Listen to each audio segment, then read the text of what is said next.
Bueno, ¿qué tal? Buenos días. Primero que todo quería saludar a la audiencia que está aquí presente, a quienes nos escuchan de manera remota. Agradecerle al Banco de la República por la invitación que nos hizo y en particular pues a Catherine y a Alma pues que nos acompaña aquí, Catherine que no nos acompaña,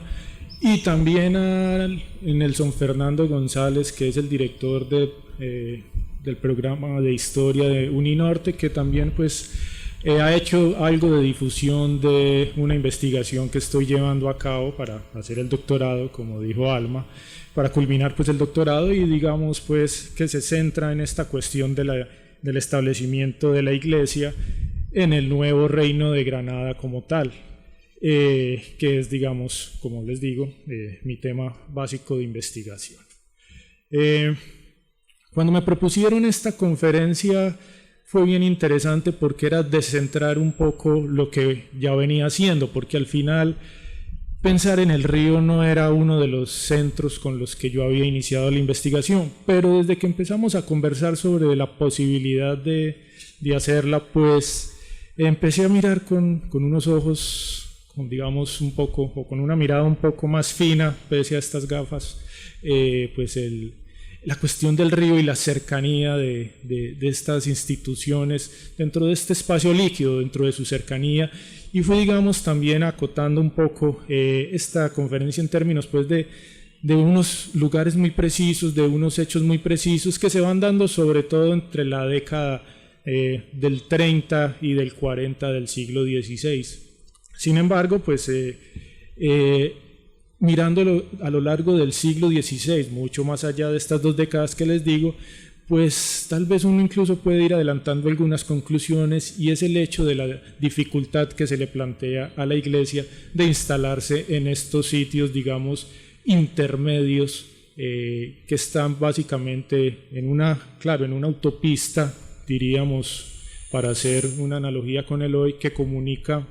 sobre todo las ciudades costeras de la gobernación de Cartagena y de la gobernación de Santa Marta con el nuevo reino propiamente, y diríamos con Santa Fe, pero que en este momento no ofrece, o no ofreció todavía en esos momentos, la posibilidad de instalarse realmente, como les digo, ciertas corporaciones eclesiásticas que hubieran permitido, digamos, una evangelización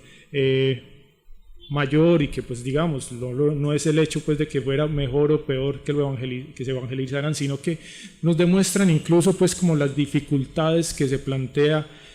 una institución que a veces nos parece tan grande, tan poderosa como es la Iglesia Católica, y que se ve, digamos, en estos espacios tan pequeña, tan mermada, tan débil, que tiene que apoyarse, claro, en el Estado básicamente, y en los que lo representan, sus oficiales, en particulares también, que son estos conquistadores, encomenderos, y digamos que en ese orden de ideas pues es interesante verlo, analizarlo y plantear incluso, yo creo que no tanto una historia de la evangelización como tal, sino más bien una historia de los fracasos de la Iglesia, de los fracasos incluso del Estado, en lugares que no logró tener, digamos, controlados durante mucho tiempo. Pero bueno, volviendo sobre el tema, me gustaría incluso iniciar preguntándonos por qué estudiar la Iglesia en estos contextos, y básicamente yo creo que lo primero es, claro, tenemos sobre todo un mundo de la conquista que viene, digamos, amarrado a una idea de que lo que justifica la presencia de los españoles en estos territorios es el poder llevar al cristianismo a unas poblaciones pues que se está encontrando mientras explora todos estos parajes. En cierta medida sí es una llamada, digamos, o esto había una continuación de una mentalidad un poco de cruzada, pero que también, digamos, se va amainando en términos de que la misma Iglesia y la misma corona, pues al tener unos nuevos súbditos, pues trata en esta medida de procurar que su transformación, que su apego al cristianismo, que lleguen, digamos, a creer realmente en el Dios que quieren, lo que ofrece pues el mundo de la conquista, pues sea de una manera más dulce, así suene paradójico, menos cruel de lo que uno espera, y que incluso pues esto también nos va poniendo sobre la palestra un punto importante de este asunto, y es que al final muchos de los miembros de la Iglesia son las conciencias de la conquista como tal, son incluso los grandes críticos de muchas de las actuaciones de estos sujetos, que en general pues podemos hablar de unos militares que pueden llegar a ser atroces, que pueden llegar a ser atroces, muy crueles, pero que bueno, de todas maneras, mal que bien, pues se van instalando, se instalan y logran en algunas partes tener un dominio absoluto. En otros, que creo que es lo interesante cuando hablamos de estos parajes sobre los que vamos a conversar un poco, pues vemos que ese dominio no es tan absoluto y que incluso se les escapa de las manos. Se les salen, se les corren, se van, los atacan, les queman las ciudades, luego huyen, y pues bueno, creo que ya hay expertos que han, por ejemplo, analizado el caso de los Tairona, pues como, digamos, es una resistencia enorme que se hace en las sierras y que hace parte, digamos, de este proceso en el que la Iglesia se ve que no logra cuajar como tal. Sin embargo, aquí la cuestión importante es que la Iglesia es una institución, pues para los españoles tenía injerencia en todos los ámbitos de su vida, era parte, digamos, de la manera de ver su mundo, diríamos hoy, sus gafas son la Iglesia, el mundo de la religión, y en particular de la religión cristiana, en su mayoría, pues quienes no son conversos, bueno, podríamos hacer unas salvedades, pero en general es lo que transpiran, lo que les permite observar el mundo y comprenderlo. Y además, lo que pues puede ser un poco violento también es que ahí sí, la Iglesia, aunque no quiera transformar a estos cuerpos y estas mentes de quienes son los nuevos o los neófitos, que son los indios, de manera violenta, pues sí trata de alguna manera de entrar en ellos y cambiar toda su cultura. Por eso también cuando hablamos de este proceso de evangelización, pues hablamos de cosas en términos, diríamos, más de conceptos pues más de las ciencias sociales, de aculturación, por ejemplo,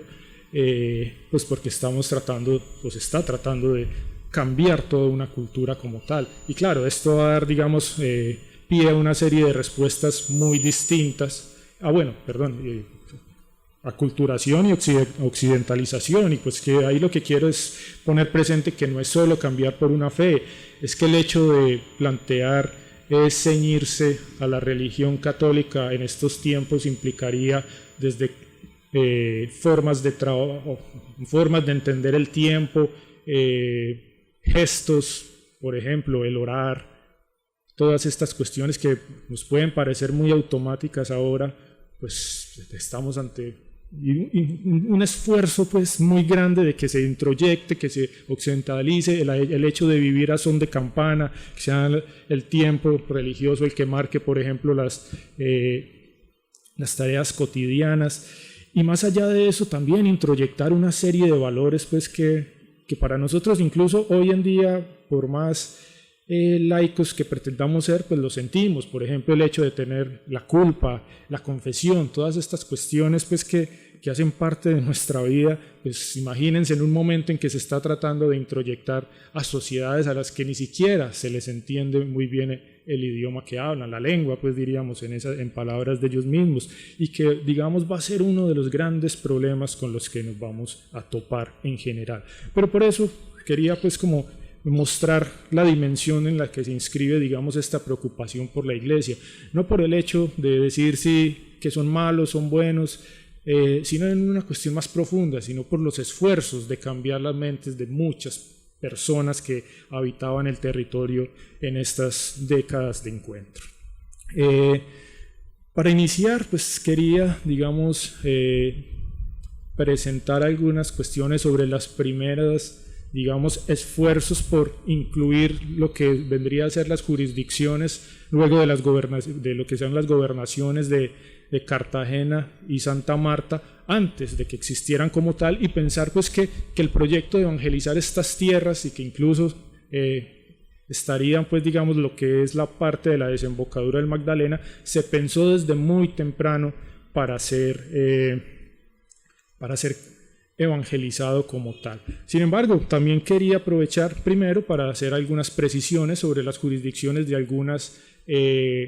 suerte de no gobernaciones, pero sí digamos de algunos malentendidos que han pretendido hacer, por ejemplo, que desde 1508 más o menos se supone que toda esta tierra hizo parte, digamos, de una gobernación que se llamaba Nueva Andalucía, que estaba bajo,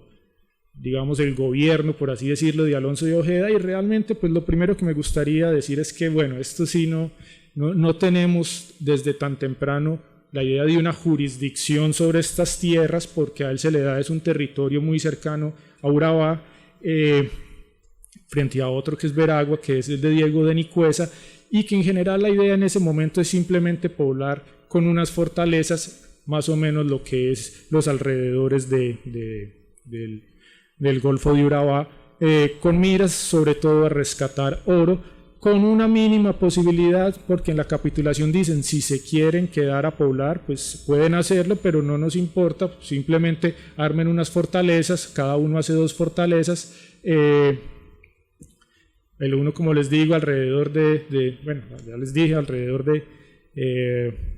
del Golfo, pero que en general pues plantea un mundo muy reducido como tal. Y el malentendido lo quiero poner pues porque esta es obra sobre todo de Bartolomé de las Casas, que dijo que era Alonso de Ojeda, le habían dado una gobernación cuando él ni siquiera le dieron el título de gobernador en principio, después sí les dieron un título de gobernador, pero que incluía esas secciones y Jamaica. Y en este orden de ideas pues lo que tenemos realmente es que hay un lugar donde están los españoles de esta manera muy temprana, en 1510 llegando, que sabemos ya pues propiamente que esto deviene rápidamente en la fundación de dos poblados que van a ser pues San Sebastián de Urabá y luego Santa María la Antigua, que va a ser la que va a perdurar, pero que lo que deja es una franja hacia el este, pues que no tiene ahí sí dueño como tal, que no se ha capitulado, es simplemente un lugar al que recurren, eso sí, comerciantes desde Santo Domingo, que lo que están tratando es de llevar sus barcos para rescatar algo de oro y claro, lo que es más importante para ellos también, empezar digamos un negocio de cacería de seres humanos, de indios, para que se lleven como esclavos a Santo Domingo. Esto aquí es interesante porque es que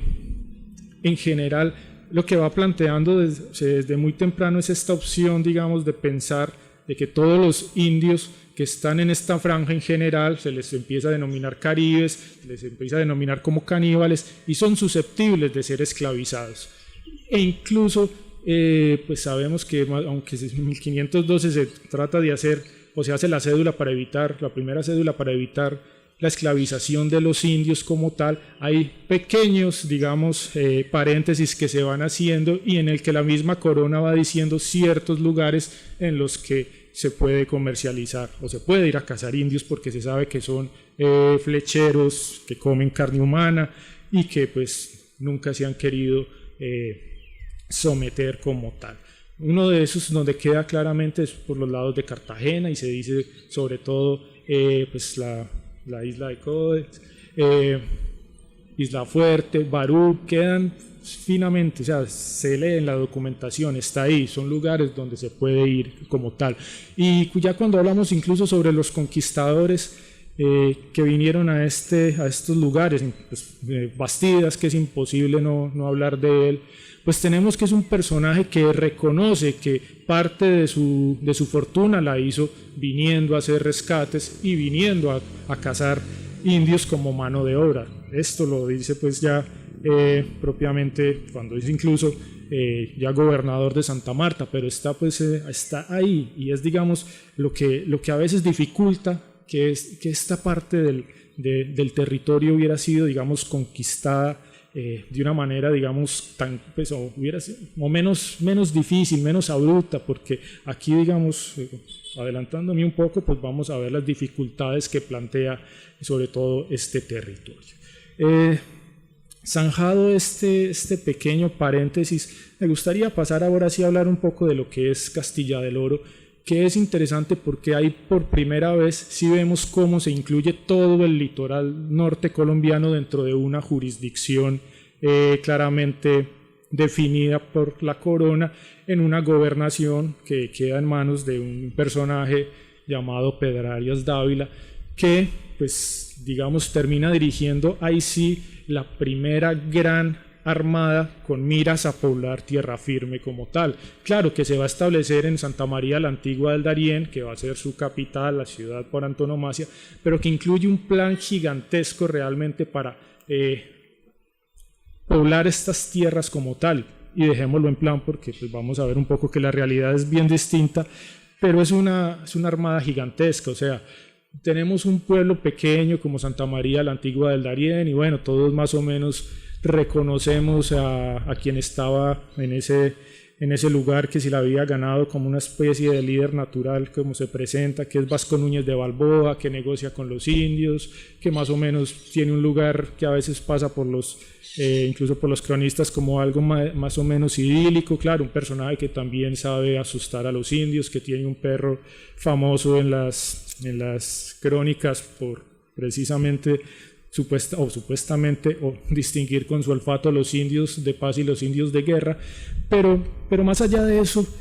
es un pueblo pequeño. Se trata de hacer una pequeña colonia, que es lo que mantiene Balboa, y cuando llega Pedro Arias de Ávila, pues llega con 2.000 personas, llega investido pues ahí sí como gobernador, y lo que nos interesa sobre todo para acá, viene acompañado de un obispo al que ya se le reconoce su jurisdicción en un lugar que se llama el Obispado de Santa María la Antigua del Darién. Lo interesante aquí es que aparte, digamos, del obispado como tal, del obispo, pues tenemos viene, digamos, un obispo con todo su cabildo catedralicio, es decir, quienes van a dirigir propiamente la iglesia, sobre todo para los españoles, viene con algunos franciscanos, y al parecer entre estos primeros viajes, como les digo, ahora sí de Alonso de Ojeda, pues resulta que hay una suerte de franciscanos que estaban en la misma Santa María la Antigua del Darién, y que van, digamos, ahí sí poniendo sobre el territorio pues lo que serían los primeros clérigos y frailes, que se supone que están, digamos, abocados a la evangelización. Lo interesante es que dentro de todo esto es al obispo realmente el que se le está encargando la evangelización como tal, y este proyecto pues toma forma y sale, digamos, toda esta gran armada desde España. Bueno, hacen una parada en las Islas Canarias, y lo interesante de esto es que pues tiene una serie, digamos, de paradas muy exactas donde se quiere que se empiece a hacer la lectura del requerimiento como tal. Y el requerimiento es bien interesante pues porque esto lo habla mucho sobre todo el cronista Gonzalo Fernández de Oviedo, porque era, digamos, esta lectura que se había creado por un abogado allá en España, en el Consejo, que le proponía a los indios esta cuestión de que se sometieran como vasallos, que creyeran en la fe, y que incluso pues uno la ve ridiculizada porque pues la cuestión es graciosa. O sea, uno llegar sin entender una lengua, que los otros no lo comprendan, a leerle este tipo de cuestiones. El pasaje incluso en Fernández de Oviedo es jocoso, pero lo interesante es que dentro de estas paradas, en la primera, que era en la isla de Guadalupe, pues no se hace como tal el dichoso requerimiento. La segunda parada, que es la que nos interesa, se hace en Santa Marta. Este es el que narra, como les digo, el cronista, señalando pues la ridiculez de esto, el hecho de que cuando llegan él empieza a vociferar todos estos requerimientos, le contestan con una nube de flechas más o menos. Esto es lo que realmente confluye en un desembarco de buena parte, digamos, de los militares vamos por partes, perdón. Primero se baja Oviedo con una pequeña avanzada, hace todo este gesto no lo escuchan, él pone la queja al gobernador y luego pues pasa el gobernador, ahí sí, con un grueso de la tropa, y pues lo único que hace es, digamos, tener enfrentamientos con los indios comarcanos. Lo que sabemos realmente de este asunto es que, bueno, se recoge un botín, se capturan algunos indios, pero lo que me interesa, digamos, remarcar es que pareciera ser como un tanteo de cuáles son las posibilidades, digamos, de empezar a evangelizar en este territorio que está todavía muy por fuera de la mira, pues, de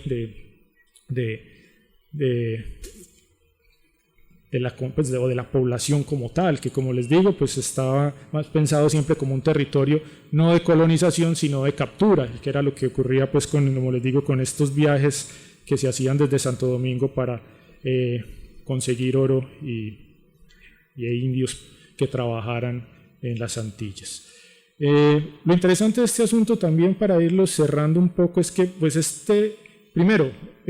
Oviedo dice que quien debía haber leído el requerimiento era el obispo. Se equivoca Oviedo, porque el requerimiento lo tenía que leer realmente era el gobernador, en este caso Pedrarias, porque incluso el requerimiento se hace el original que se le da a él, pues tiene el nombre de el Pedrarias. Generalmente con las investigaciones se lee el requerimiento que transcribió Bartolomé de las Casas y que transcribió Oviedo, y este es uno general. El particular, que está en uno de los fondos de Panamá, en el Archivo General de Indias, señala que debe ser él y tiene su nombre. O sea, Pedrarias era quien debía iniciar este asunto, y simplemente pues lo delega. Lo que tenemos es, eso sí, pues un mundo de frailes y clérigos, bueno, un mundo no, pero sí varios, en los barcos, probablemente observando, y lo que tenemos ahí probablemente son los primeros o los primeros hombres de Dios, diríamos, que observan estos territorios, pero que no hacen nada por él. Y en ese orden de ideas, pues, esto queda en un limbo, por decirlo así. El caso es que cuando llegan a Santa María de la Antigua, se instala con toda formalidad después el gobernador, el obispo, pero lo que no se logra consolidar, por ejemplo, dentro de esto, es cuál es el espacio de ese nuevo obispado. En ese orden de ideas, pues, hay dos cosas. La primera es que todavía el rey, digamos que negociando con Roma, pues ha solicitado la potestad de que él dé los límites de los obispados como tal. Y aunque nunca se le da por expreso en ese momento, después él tendrá esa prerrogativa y eso hace parte de lo que conocemos como el patronato, pues tampoco se decide claramente hasta dónde llega el dichoso obispado. O sea, nunca hay una jurisdicción clara de ese territorio, entonces no se sabe cómo actuar. No hay, digamos, o no se sabe hasta dónde puede o no puede actuar ese obispo como tal. Lo segundo, que es tal vez la cuestión que menos nos interesa, es que pues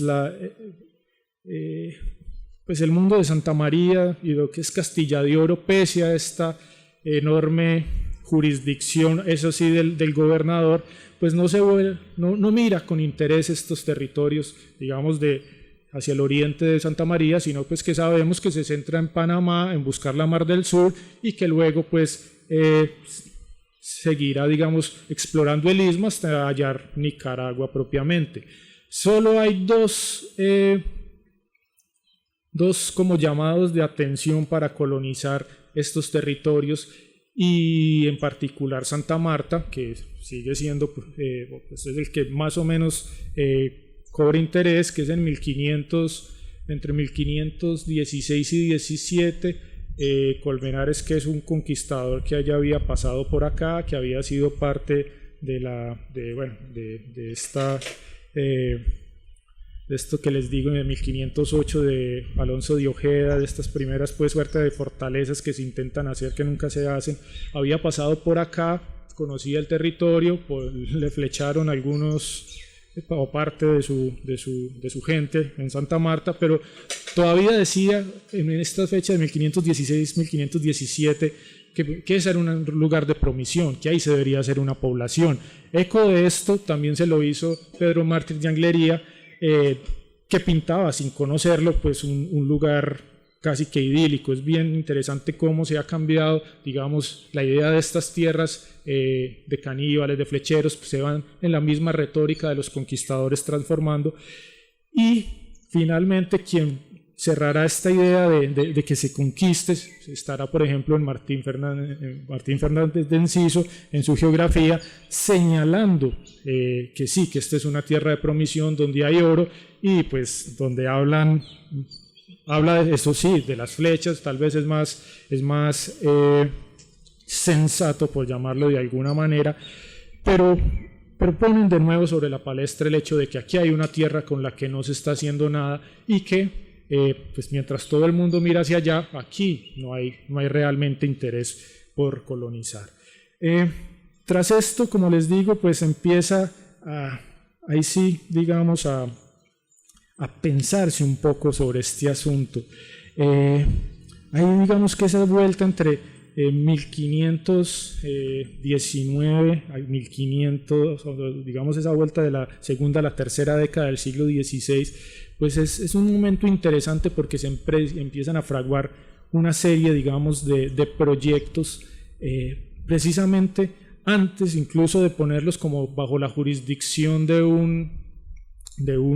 laico, de un gobernador, diríamos, que sea, por ejemplo, la formación de lugares eclesiásticos, de jurisdicciones eclesiásticas. Y esto en cierta medida pues tiene un inicio bastante, diríamos, un punto que me parece a mí importante, y es que la misión de los dominicos en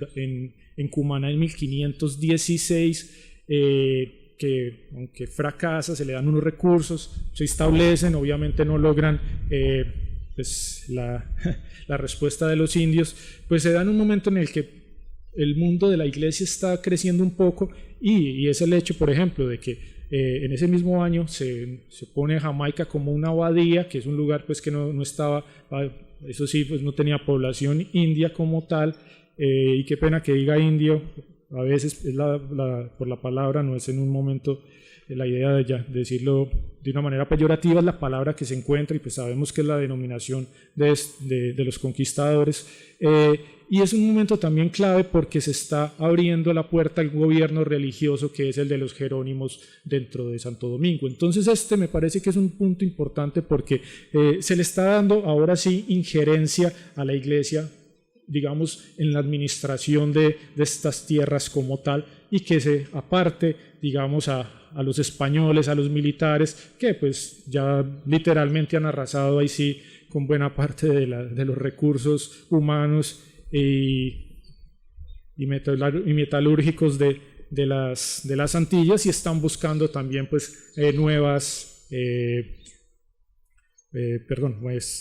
fronteras para explorar. No en vano pues estamos viendo cómo esta parte, como les digo, de tierra firme se está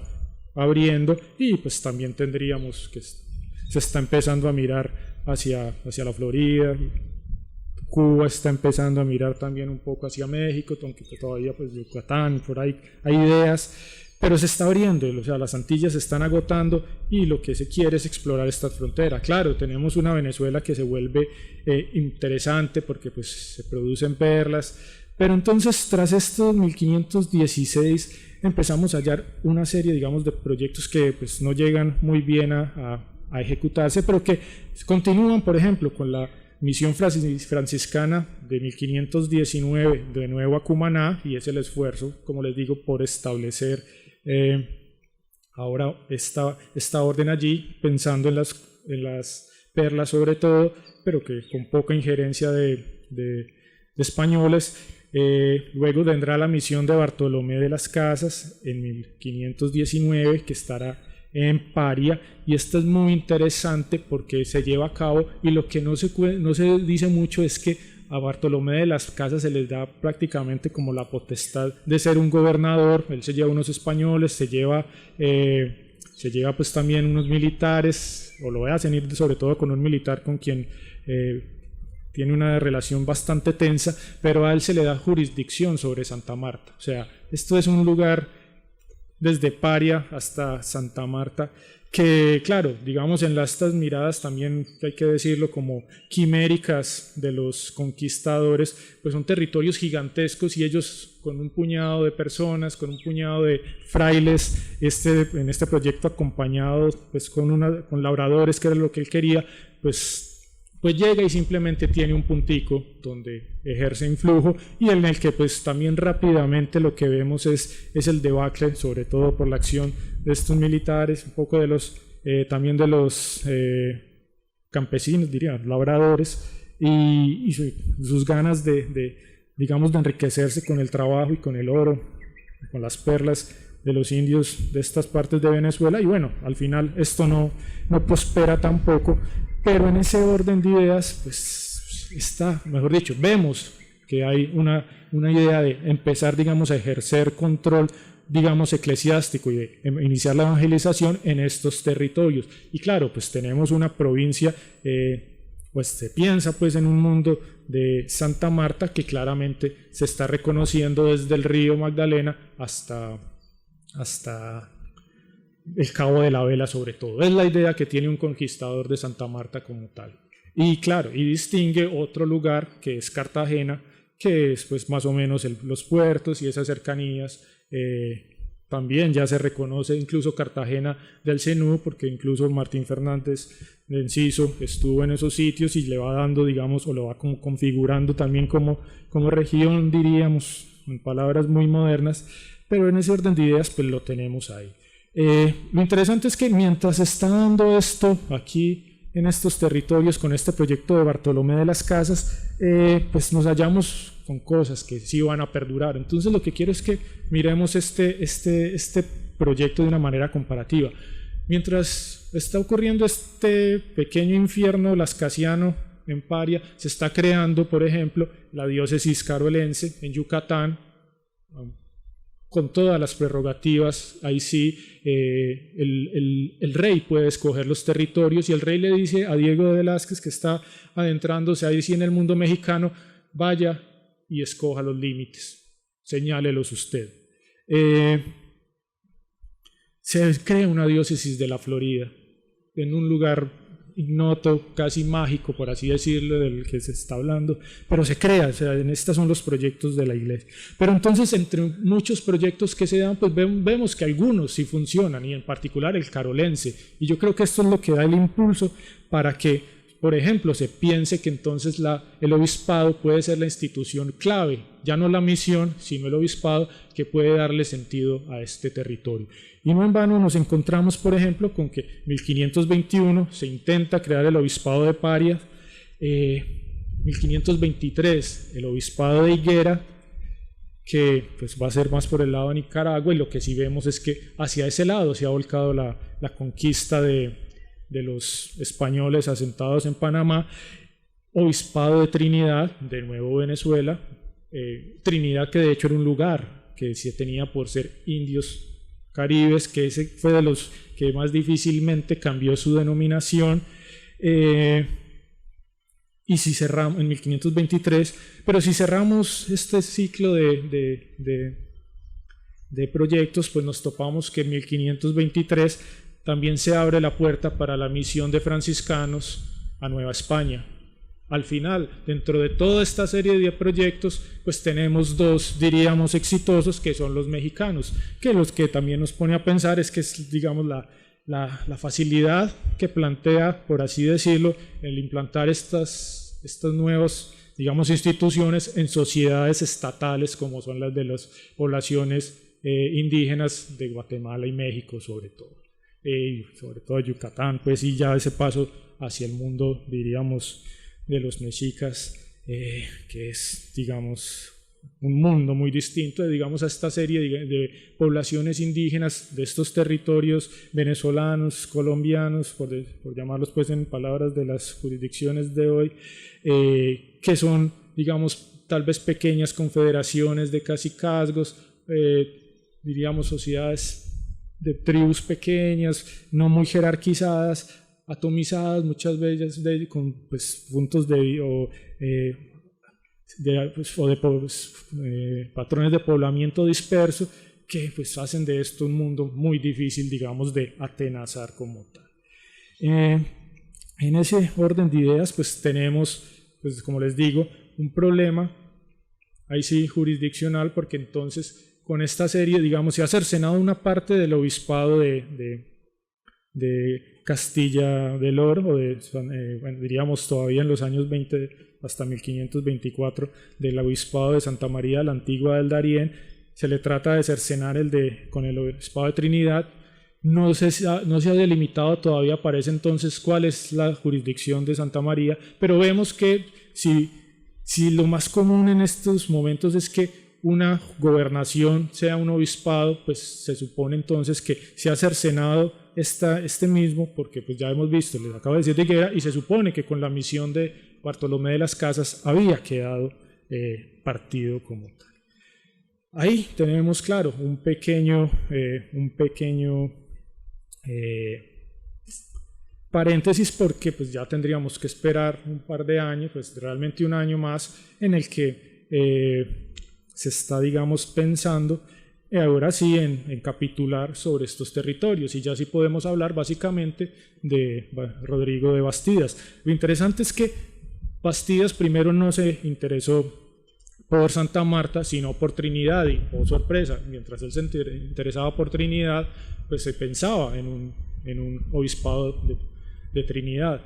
¿Que por qué no se logró y por qué no consiguió este obispado? Porque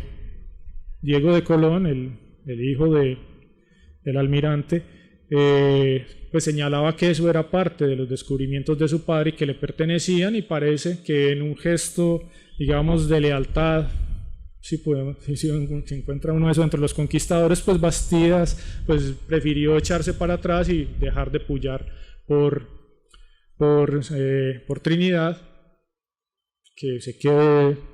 don Diego Colón con él, que organice eso con él, y bueno, yo busco otro territorio. Y claro, ahí sí, pues Bastidas, que era un explorador reconocido, se conocía, uno podría decir, de pe a pa toda la costa norte de Colombia, pues que hay, no sé qué tan, sabemos que reconoció el río, de hecho, no sé qué tan cierto sea si él puso o no puso el nombre de la Magdalena, porque es un nombre que realmente no figura, sino hasta, yo lo he encontrado muy poco en la documentación, y solo a partir de la década del 30 lo empiezo a ver como recurrentemente. Antes pues es el simple Río Grande, que creo que también es muy diciente de cómo se acercan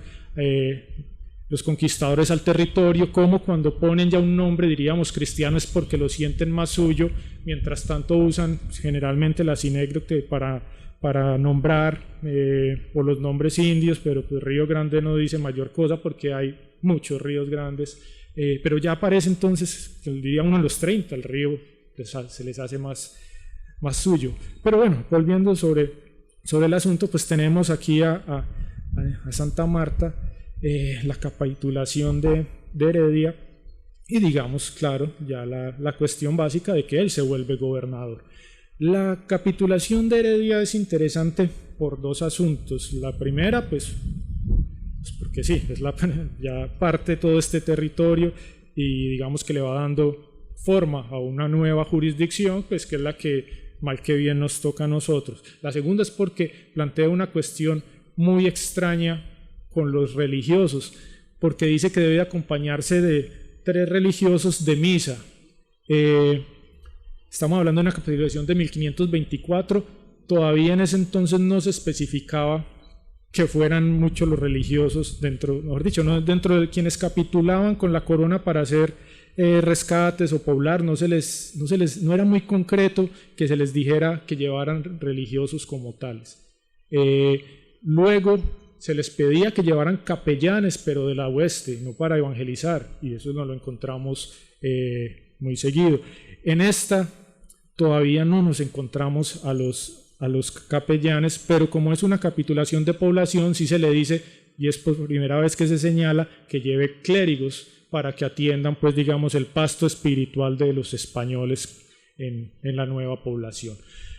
Lo curioso es que la capitulación que va a hacer unos meses después Fernández de Oviedo sobre Cartagena, estamos hablando ya de 1525, sí se le va a decir que lleve religiosos, no solo para los españoles, sino para que se inicien la evangelización como tal. Y finalmente en 1526, en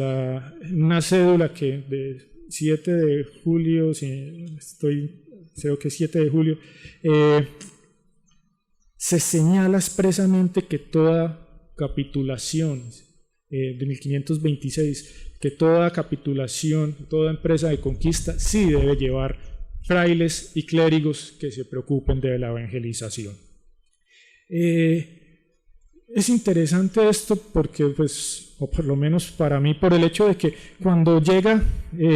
Bastidas acá, en efecto, él llega con 2 clérigos y llega con un fraile mercedario como tal. En estos primeros años lo que uno puede hallar es que en efecto estos clérigos y estos frailes no hacen nada, pero es nada por evangelizar. Simplemente los vemos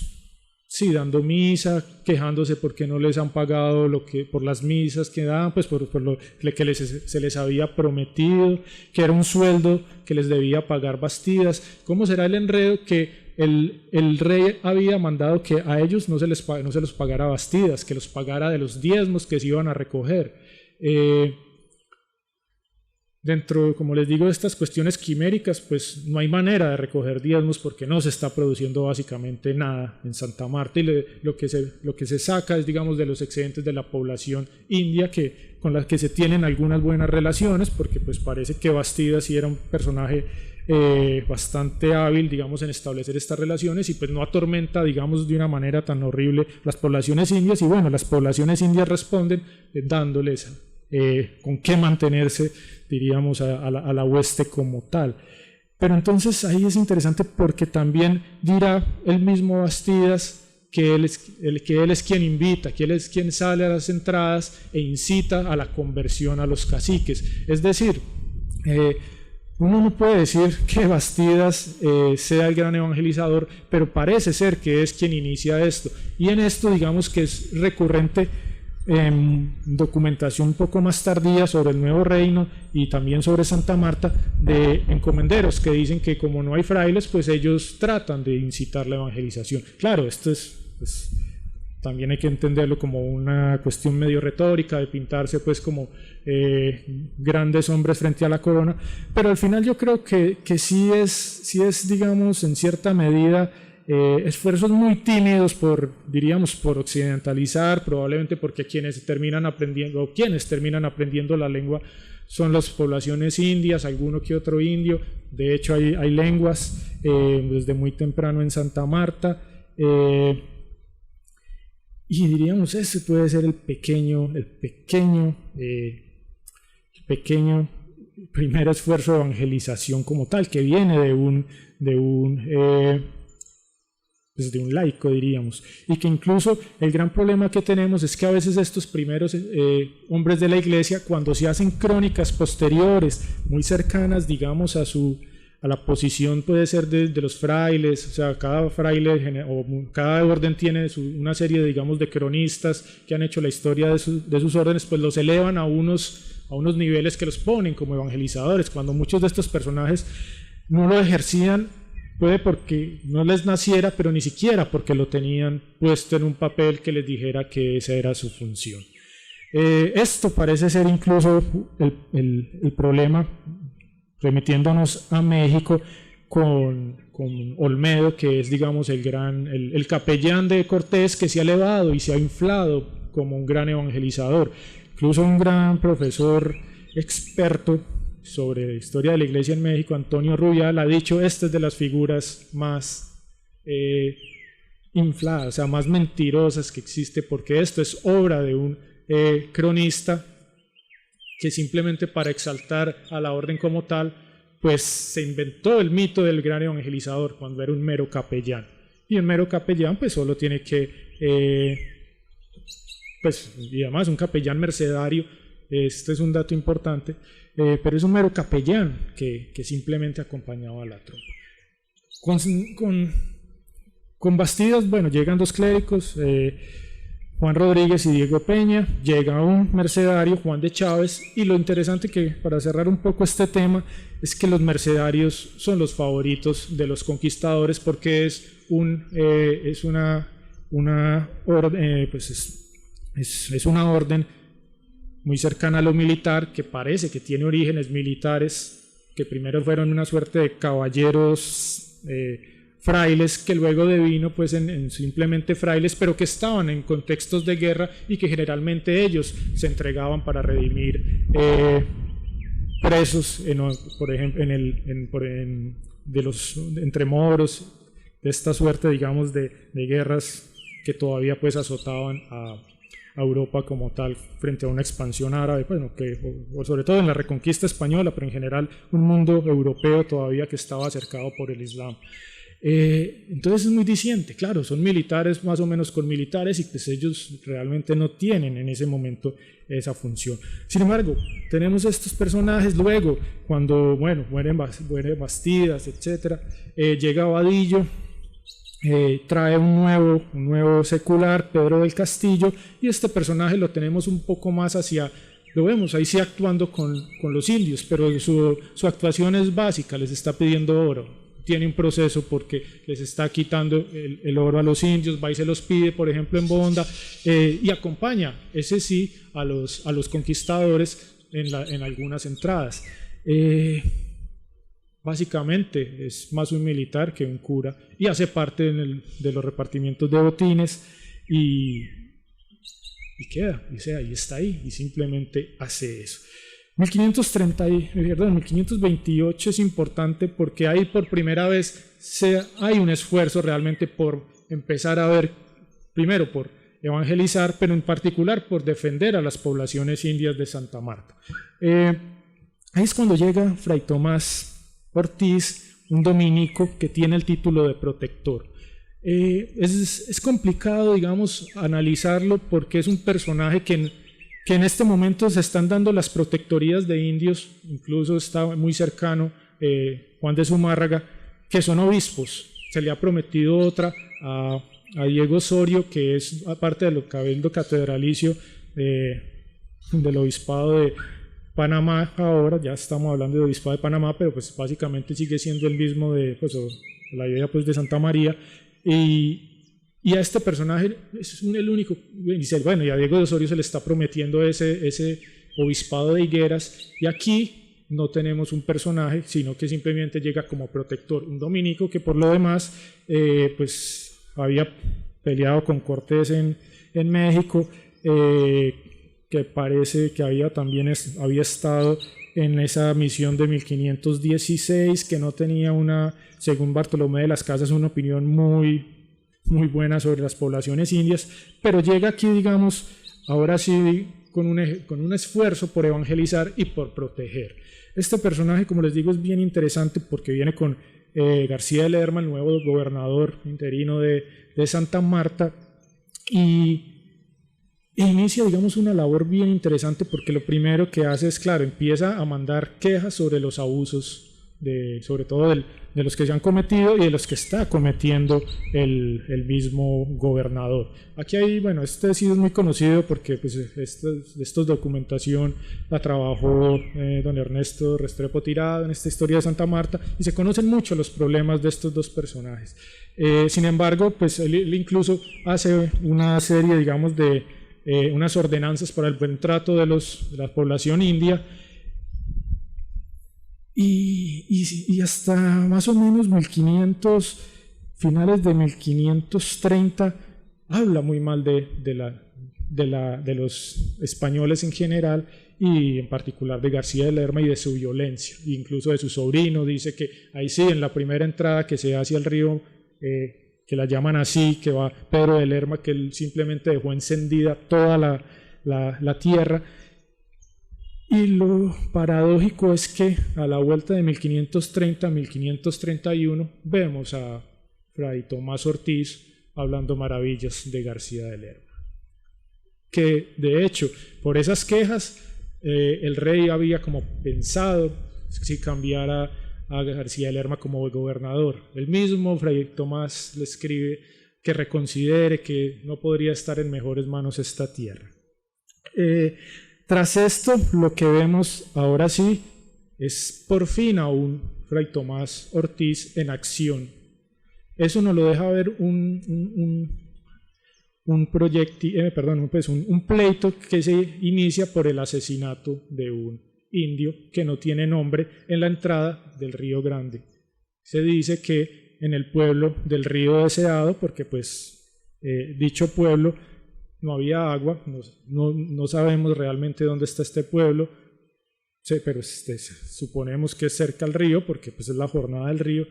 y en él inicia el pleito amparado en su jurisdicción, que de hecho se ha achicado. Se supone que un protector en principio podía iniciar un proceso, hacer las averiguaciones y condenar. Esto básicamente en principio no podía condenar a muerte a un conquistador, pero podía poner penas importantes. En México eso sucede con Juan de Zumárraga, pero es el obispo. Aquí y pelea con la audiencia, y todos esos pleitos están explicados en muchos libros de historia de la Iglesia mexicana, incluso en los más clásicos. Pero acá Fray Tomás Ortiz es, diríamos, un pobre diablo que depende básicamente del gobernador. Como les digo, estamos ahora viéndonos, después de todas estas loas, acompañando primero al sobrino de García Lerma, a esta entrada en la que tras ello pues inician contra un regidor el pleito, que como les digo, por el asesinato de este indio, un indio del que nunca sabemos nada, porque esto realmente es una tramoya para destituir o condenar, mejor dicho, a ese conquistador, a Alonso de Cáceres, con quien ya venía un pleito tenaz, pues terrible, incluso pues porque la documentación también pues muestra unas peleas bastante intersticias entre el gobernador y el cabildo de Santa Marta. Inicia, ahí sí, porque él tiene la potestad de iniciar el pleito, incluso él todavía tiene cierta forma, digamos, de condenar por pocos pesos, nunca puede, pues, ni siquiera por prisión, ni imponer prisión mientras eso, pero entonces él dice que él parte y hace las averiguaciones y que como ya se sale de su jurisdicción, la remite al gobernador. Entonces ahí es, digamos, la parte interesante, porque él sale y lo inicia, está ejerciendo su oficio, se supone que está defendiendo, pero pues está siendo parte de un juego político. Lo interesante es que conforme va avanzando este caso, el mismo Fray Tomás Ortiz empieza a ser citado numerosas veces. ¿Por qué? Porque este personaje, primero, cuando termina la dichosa jornada, en su casa es donde se reparte el botín, lo cual ya está bastante sospechoso. Lo segundo, porque pues Alonso de Cáceres empieza a recabar sus testimonios a favor de él mismo y empieza, digamos, a mostrar que este personaje, incluso en esa misma entrada, había golpeado primero al indio que él había matado. Alonso de Cáceres dice: sí, yo lo maté porque básicamente me desobedeció. Pues sí, la desobediencia realmente era un personaje que parece que venía cargando muchas cosas, se cansó, le dijo un español que no se quería levantar, el español le gritó, el indio parece que tuvo una reacción violenta y pues el otro, ni corto ni perezoso, pues ensilló su caballo y lo alancé. Este es el proceso, pero no sabemos más del indio. Pero acá entonces está, y empieza a destaparse que no solo golpeaba al indio, sino que él estaba aceptando que se repartieran indios como esclavos entre los españoles y, por otro lado, que también se les pusiera el hierro, se marcara como esclavos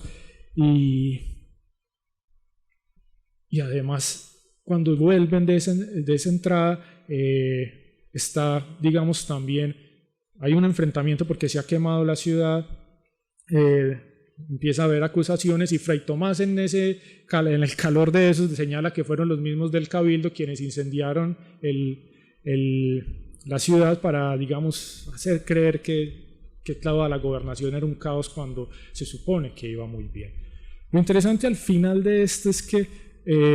no sabemos muy bien cómo resulta, porque ahí se vuelve muy oscura la documentación, pero por un fraile que venía del Perú,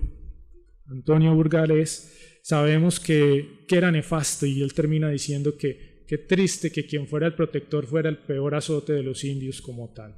y que por fortuna se fue básicamente apresado para Santo Domingo, donde lo guardaron en el convento, absolutamente ya destituido también, y digamos con un cargo, o con una serie de cargos por violencia, incluso porque aquí también se le apareció una encomienda, se le retuvo oro que no debía haber tenido, y nos da pues cuenta, digamos, de lo que es este primer ejercicio supuestamente de evangelización, que no trae a nada como tal. Siguiendo con esto, para ir, digamos, cerrando un poco, que este es el caso que me parece interesante, porque pues nos pone muy sobre la palestra sobre lo que está ocurriendo acá, y quiero que lo tengamos presente. Mientras esto ocurría acá, pues México iba, digamos, en una evangelización, pues digamos, rápida, o que se trata de vender rápida, pero que está poniendo todas las instituciones eclesiásticas. Hay conventos, hay obispados que se crean. Aquí pues, estamos en esto, pegados de un pueblo donde parece que es lo único que ocurre. Cuando llegan los obispos, que es como la apuesta que se hace acá, porque de hecho se pensó volverlo obispo como tal, pues al final pues no, la corona se echa para atrás, y pues después termina de organizar bien el obispado, lo arma en 1532, entre 1531, luego viene Alonso de Tobes, un clérigo, quien encuentra acá, pues no encuentra nada, mejor dicho, y lo primero que dice, pues si queremos evangelizar, pues tenemos que poner curas en los pueblos de indios, porque no hay, básicamente. Tobes muere, había venido con Francisco de Viana, ya les hablo un poco de él antes de ir cerrando.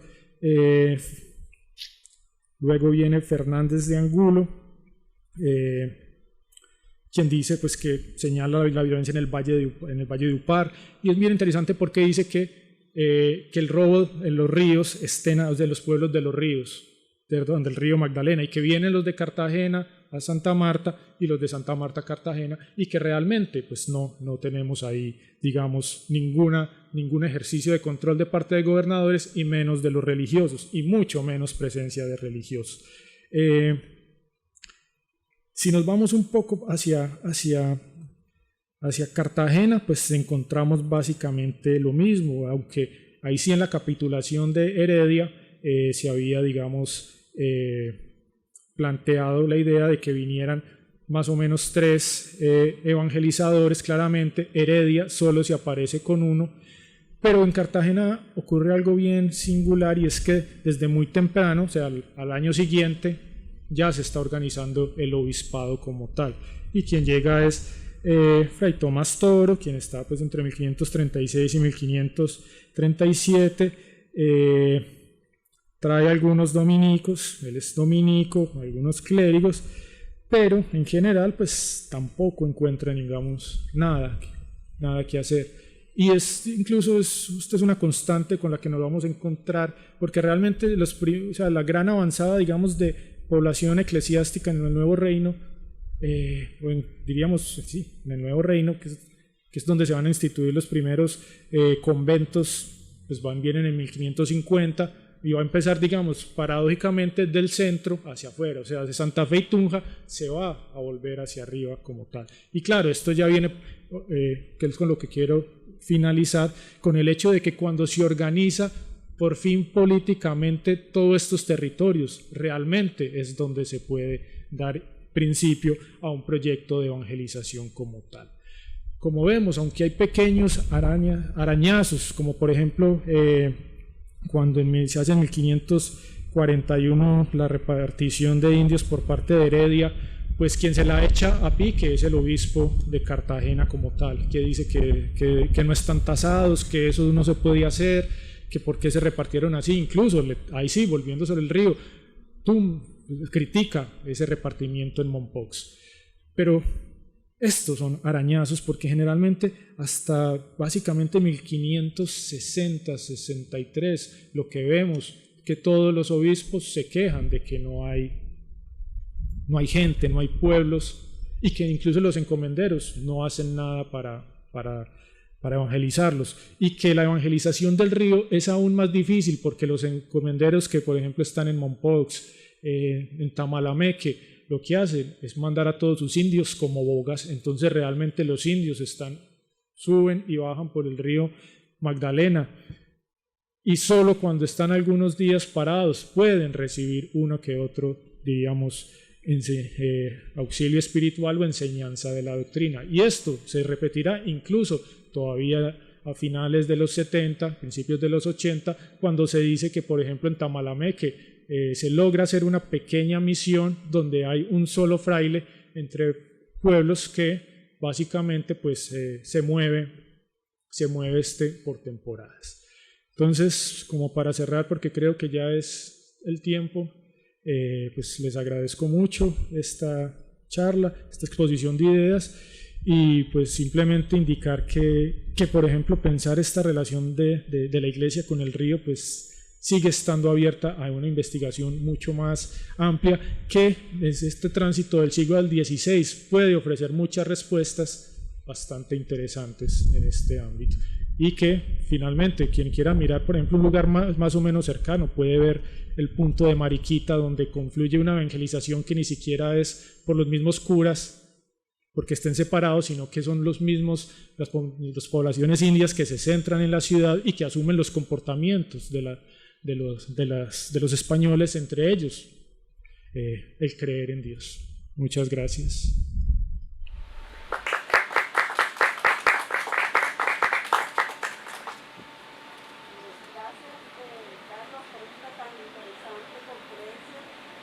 Si alguno del público presencial quiere hacerle una pregunta, se puede acercar aquí al micrófono y hacerla.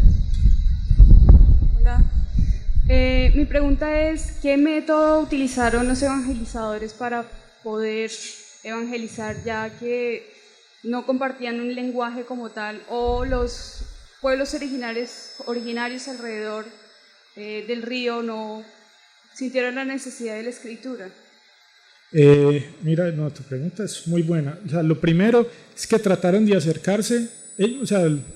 tal vez de las quejas más recurrentes de todo lo que son las distintas gobernaciones, o sea, Cartagena, Santa Marta y Nuevo Reino, es que los curas nunca aprendieron las lenguas. Hay algunas excepciones, sobre todo en el Nuevo Reino,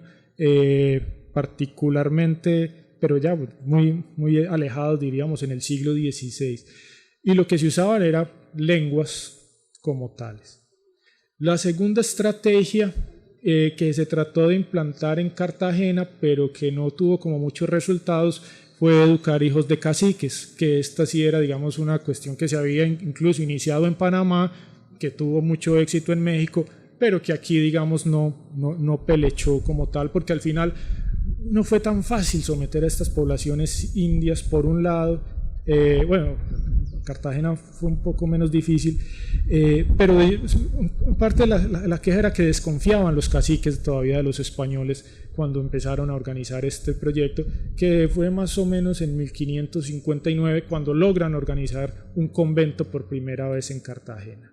Pero también ahí lo que tenemos es un problema aún mayor, y es que para esos años, los años posteriores también, lo que tenemos es, por ejemplo, hablando de Tamalameque, en la relación de Tamalameque de 1579, lo que se plantea es, por ejemplo, que ya, o sea, la población indígena ha mermado demasiado, sobre todo por en esa área, digamos, del río, que los indios, incluso los bogas, pues se han mermado mucho precisamente por el influjo, digamos, de estas enfermedades. Entonces, digamos, esas serían las dos estrategias básicas, o las lenguas o los hijos de los caciques, pero es realmente muy poco lo que ocurre. Y claro, lo que termina pasando es que son los indígenas quienes aprenden español, pero también pues mantienen sus reservas, y pues cuando no quieren hablar español pues simplemente se cierran como tal. Al final pues sí, también lo que tenemos que tener presente es que si nos vamos hacia el río, pues un poco hacia el Magdalena, o lo que sería pues el departamento de Magdalena, o la gobernación pues de Santa Marta, pues también tenemos que tener presente que es o sea, que sufrió no solo la enfermedad, sino la boga, que diezmó mucha población, o sea, un trabajo brutal que se trató de organizar en 1561, creo que con la visita de Melchor de Arteaga, con algunas, digamos, regularlo, pero pues o sea, al final es es una población que se extingue, y hay otra que resiste militarmente, o sea, digamos ya Chimilas y Taironas, pues que tienen toda una guerra. Entonces digamos que es entre estas estrategias que, como les digo, o sea, yo no sé a veces si es bueno decirlo o no, pero es que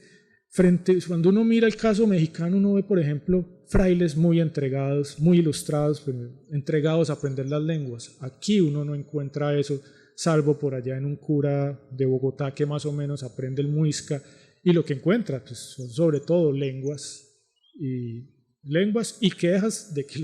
que los curas no saben la lengua y que realmente no hacen nada. Al final, eso es una cuestión interesante porque realmente uno podría más o menos suponer que, aunque a veces hablamos de una evangelización muy temprana, yo tengo mis dudas, porque es que nomás el analizar la falta de recursos humanos para iniciar eso y la poca capacidad de esos recursos, lo que hace es que pues puede que ellos crean que están evangelizando, pero pues es poco o nada lo que se ha conseguido, o que se está consiguiendo una evangelización, o diríamos la creación de un cristianismo indígena, que pues, porque eso sí hay que decirlo, formas en que las poblaciones indígenas interpretan estos dogmas, pero pues que no es una ortodoxia cristiana y está muy lejos todavía en este momento para hablar, digamos, de realmente un influjo así total como tal de la religión. Gracias. Si alguien más quiere hacer otra pregunta.